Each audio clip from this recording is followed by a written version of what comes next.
I think to me, this match here is the greatest of the Continental Classic so far. And while yes, there was the Continental Classic of Kevin Knight versus Darby Allin, I do think for what it is, this is the best match, even though we still have a world of matches that still need to take place. I think this match stands above the rest so far, and that match is none other than Jon Moxley versus Claudio Castagnoli. And to be fair with you, I think this match in itself, it's kind of a little bit has a story behind it, in my opinion.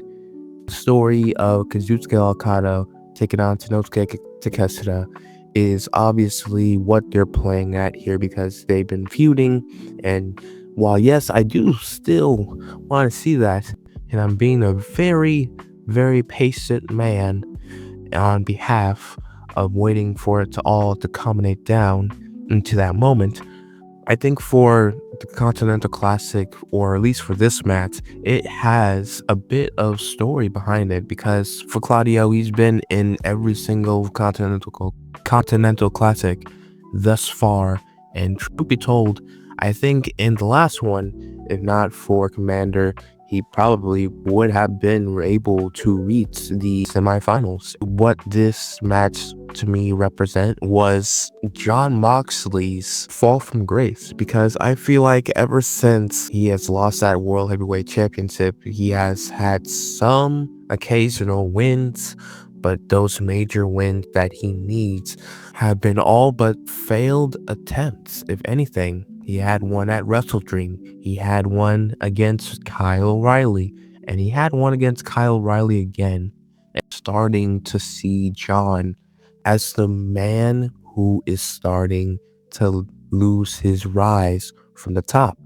He's transferring into another version of himself in which he probably never saw himself as.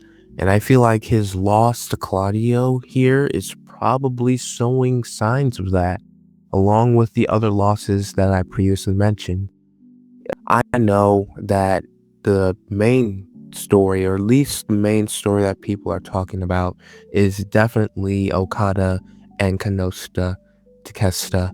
However, this little story that is being culminated into the Continental Classic can be a part of one of the many stories that are likely going to be told in the tournament in itself. So, while we wait for one feud to culminate in itself, we have this one to satisfy our urges until the inevitable begins. But until then, check out my videos and stars unite.